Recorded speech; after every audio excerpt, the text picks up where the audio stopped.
broodmates have left in this dimension. Last we heard, some not-so-nice poachers stole them away.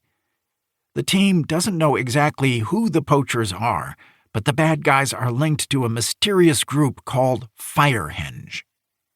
Finn and the crew decide the best thing they can do, naturally, is to get the hell out of Dodge. They blast out of the system, which obviously makes them look way more suspicious, but they don't have the time to twiddle their thumbs behind bars and wait until someone, hopefully, someday, proves their innocence. They must prove their innocence the old-fashioned way. An insanely risky adventure through hostile space to capture the real culprits. When they arrive in Primorthia's system, they find the Corps has already placed a bounty on their heads. They're all wanted criminals. Their fresh induction into the Rangers is reversed, and they've been kicked out of the Corps. Our band of merry fugitives is all alone. On their way to Primorthius, they're distracted by an SOS call from, get this, a Firehenge shuttle that has crashed into an old asteroid mining facility. They land at the facility to rescue a half-crazed Hipploden named Lorethia. She's barely coherent, but they think she might know something. Unfortunately, the Stygian hands also think she might know something. They've been tracking Lorethia and launch an attack on the station while Finn and the crew are there. Super convenient timing, of course. The crew escapes by the skin of their teeth, but their freshly renovated ship takes damage to a crucial component. To continue their journey, they have to replace the banged-up part. They take an emergency detour to a desert planet called Forwana for a quick fix. On their way, our plant friend, Audrey, does a full workup on Lorethia.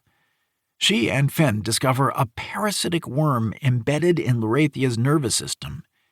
It's surprisingly like the Project Scythe worms they stopped all the way back in Book 2. There are just a few slight variations in the genetic makeup of the parasite. They're not entirely sure what the worm's purpose is, but they're pretty sure it isn't good. Audrey puts Lorethia into a long sleep within their med chamber to help heal her and hope that she comes out the other side with her mind intact. They reach Forwana and, long story short, they get stuck in the middle of a rebel terrorist group uprising in a crowded city. The rebel group uses bioengineered beasts in the attack against the local Accord-backed government.